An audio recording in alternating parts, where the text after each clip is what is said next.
All right, so for today's video, we're back with a main focus on mixing. I want to go over saturation and a few ways that I love to utilize saturation in my mixes. Let's go. All right, so as mentioned, today I want to talk about saturation and how I utilize saturation on a lot of mixes. It's definitely one of my favorite plugins for many reasons. A few examples are to get upper harmonics, especially on like lower frequencies, basses, 808s, anything like that. And then on vocals, it's amazing. It can really bring a vocal forward. You could use it on like guitars. It's great on the master bus and drum buses. The master bus, you can get a little bit of like warmth and glue to the mix just by lightly going into some saturation.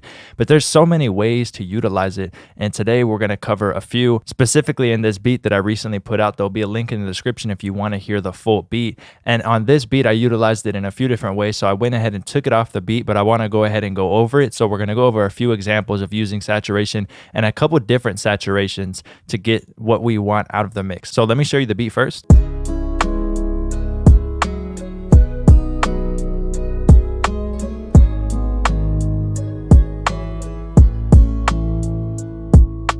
So this sounds good, but I definitely want to kind of warm up those guitars. I want that 808 to have some of those upper harmonics that I can get from that saturation. So the first thing I want to do is actually process this guitar. So it's going to be this one that you hear.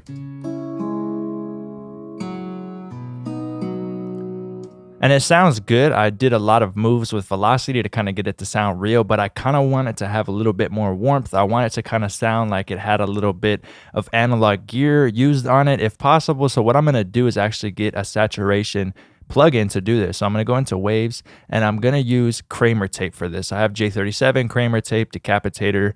You can use native ones, but I really like this plugin specifically. Has been one of my favorite saturations for a while. So I'm going to turn down wow and flutter. All I'm going to do is mess with this record level, right? So I can push it in and you'll see the playback turns down automatically. And then I'm going to mess with this flux. So what I'm going to do is just get some nice saturation added to this. I'll leave the speed as is. And I just want to kind of bring out characteristics of this guitar and kind of get it to sound a little bit more warm. So let's go ahead and play everything together and then we'll do like before and after in solo so you can really hear what's happening. So I'm going to turn flex down. I'll reset this and we'll press play.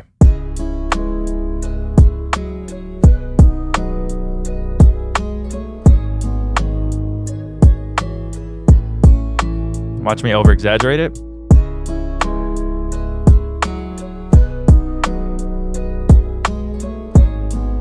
You can start to hear the guitar distorting, right? That's not what I want. So let's back this off. And let's push this a little bit more. Just looking at the VU meters right here. That sounded pretty good. Let's see before and after. Very dry. After.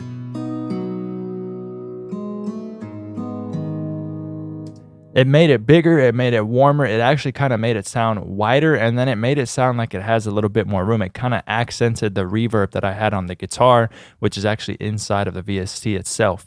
So let's go ahead and hear how that sounds with the mix. I do have a second guitar here, so I will mute it after and show you what it sounds like, but with both of them on, let's go ahead and try before and after. So let's turn it off.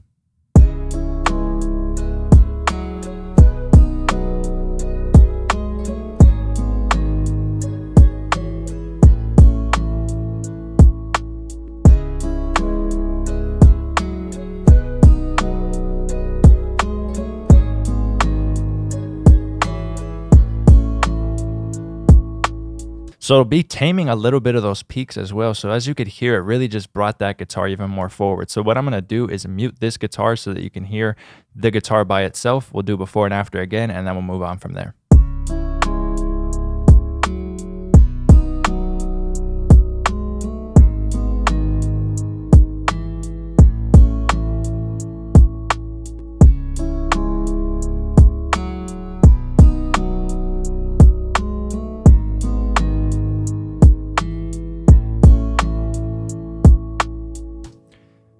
So we can actually unlink this if we want, and I can bring this down a little bit. I feel like it got a little bit louder, so I'll just pull this down a little bit more. So I really like what it did to the guitar. I definitely want to move on to the bass because I want to use something like Decapitator on it to bring some upper harmonic content to it. But as you could see, you can utilize saturation, and there's a bunch of different saturation plugins out there, right? So since a lot of these are going to be emulations of gear, they're all going to have different tones to them, and then ones that are just created that aren't emulations are going to have their own tones. So you could really just try a bunch of different saturation plugins, see what you like, see what they add. You can also try exciter plugins, which I can go over in another tutorial. So you definitely want to experiment with different saturation plugins, but let's go ahead and move over to the bass. So for this, I'm going to solo the bass and let you hear it.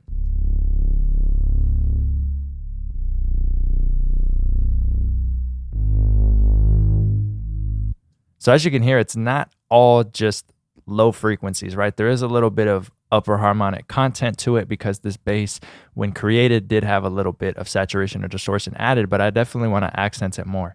So let's bring up an EQ and we can actually look at what's going on. So let's go ahead and press play.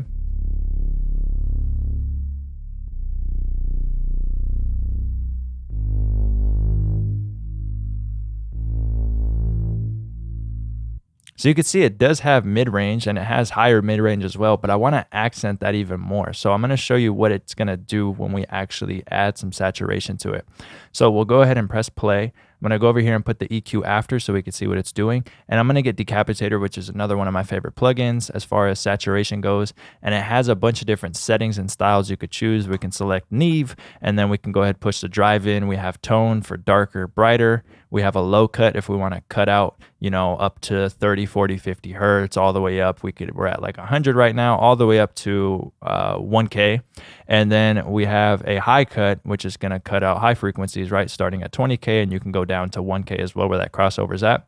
And then we have the output, which is on auto. So if we push in, the output goes down, and then you can mix in the dry and wet. So we'll cycle through the different styles. I'll start on A, and then we'll see what they all sound like while we cycle through and push in the drive a little bit and figure out which one's the best. And then I'm going to show you what it could do. Actually, let me show you first what's going to happen to the bass as we start to add saturation. So let me go ahead and solo this, and let me bring both of these up. So with nothing going on, right, just a little bit. Watch when I push it more.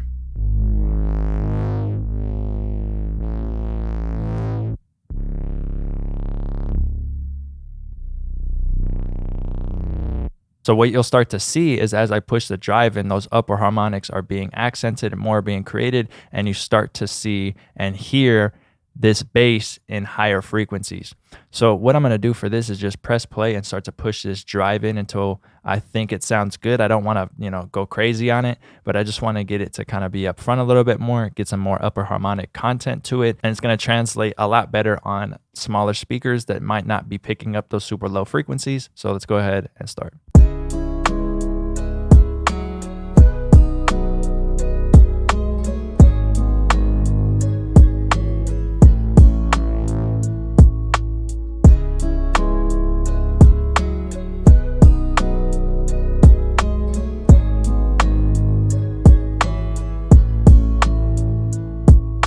So I'm probably going to go with A or E. Let's see what they both sound like in the mix. I don't know which one I want to go with yet, but it's either going to be A or E.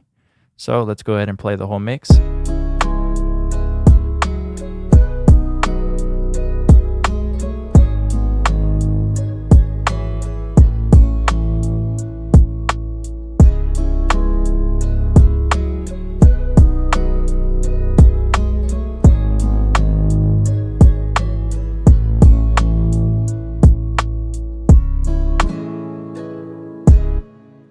And then let's hear the Neve just for fun.